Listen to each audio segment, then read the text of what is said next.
বাইদেউ দিবা দিয়ক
বৌদ্ধিক এই গোটেইখিনি দিশ আমি সামৰি লৈছোঁ আৰু আমি হাউলি ৰাস মহোৎসৱে আপোনালোকক এই অনুষ্ঠানটোত আমি সহায় কৰিছোঁ।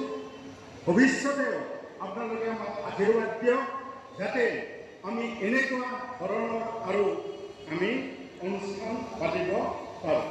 যিয়ে নহওক আজি এই বন্তি প্ৰজ্বলনৰ যি পোহৰ, এই পোহৰ গোটেই অসম ভাৰত তথা বিশ্বত যাতে ঠাই পায়, আপোনালোকে যাতে জিলিকি থাকে, ইয়াকে কামনা কৰি মই বন্তি প্ৰজ্বলনৰ ভাষণ ইমানকে সামৰি মাৰিলোঁ। আমাৰ আজিৰ বন্তি প্ৰজ্বলক মহোদয়ক আমি ধন্যবাদ জনাইছোঁ। আমি আজি এটা কথা ক'ব লাগিব যে অনুষ্ঠানটো আৰম্ভণিতে যেতিয়া আমি আলোচনা কৰি আছিলোঁ, তেতিয়া এটা মহৎ উদ্দেশ্য আমাৰ কামানলকৰ মুখ্য সভাপতি মহোদয়ক আমি কৈছিলোঁ যে এনেকুৱা এটা অনুষ্ঠান আমি কৰিম। তেতিয়া মোক কৈছিলে যে বহুৱেটি এখন দৰখাস্ত দিয়া। তেতিয়া সেই দৰখাস্তৰ ভিত্তি কৰি আজি আমাৰ সভাত পাছ কৰি তেওঁলোকৰ চেষ্টা আৰু তেওঁলোকৰ উৎসাহ আৰু প্ৰচেষ্টা আমাৰ হাউলি ৰাস মহোৎসৱ সমিতিৰ উদ্যোগত এই অনুষ্ঠানটো পতাৰ কাৰণে আমি অনুপ্ৰেৰণা পাইছোঁ।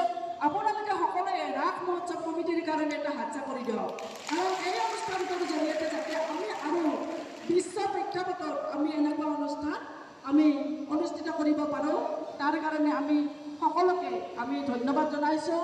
আৰু আপোনালোকে আজি আহি আমাক যিখিনি ইমান কষ্ট স্বীকাৰ কৰি আহিও আপোনালোকে এই অনুষ্ঠানটোত উপস্থিত হৈছে, তাৰ কাৰণে আপোনালোকক ধন্যবাদ জ্ঞাপন কৰিছোঁ।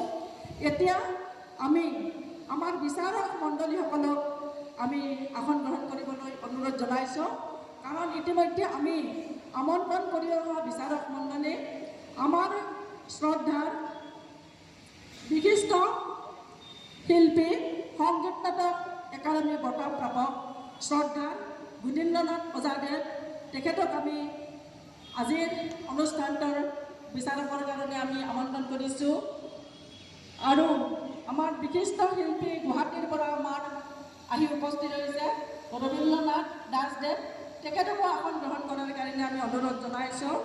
আৰু শ্ৰদ্ধাৰ নৱ দাস বিশিষ্ট পাঠক, তেখেতকো আমি আসন গ্ৰহণ কৰাৰ কাৰণে অনুৰোধ জনাইছোঁ। আৰু আমাৰ শ্ৰদ্ধা নকুল চন্দ্ৰ দাসদেৱ ৰাজ্যিক বঁটাপ্ৰাপ্ত বিশিষ্ট শিল্পী, যিগৰাকী শিল্পী আজি এই অনুষ্ঠানটোত 2 মাহ ধৰি ঠায়ে ঠায়ে গৈ আমাৰ প্ৰশিক্ষণ প্ৰদান কৰি আহিছে। তেখেতকো আমি বিচাৰকত ৰাখিছোঁ, তেখেতকো আসন গ্ৰহণ কৰিবলৈ অনুৰোধ জনাইছোঁ। লগতে আমাৰ সৰব গৌৰৱ শিল্পী পেঞ্চনাৰ আমাৰ শ্ৰদ্ধা ভৱানন্দ পাঠকদেৱকো আমি আসন গ্ৰহণ কৰিবলৈ অনুৰোধ জনাইছোঁ বিচাৰকত। কাৰণ তেখেতেও এই বয়সতো তেখেতে আমাৰ কোন ঠাইলৈ যোৱা নাই এই প্ৰশিক্ষণ দিয়াৰ কাৰণে। এই চেগতে তেখেতসকলক আটাইকেইজনলৈ আমি ধন্যবাদ জ্ঞাপন কৰিছোঁ আৰু আসন গ্ৰহণ কৰিবলৈ অনুৰোধ জনাইছোঁ।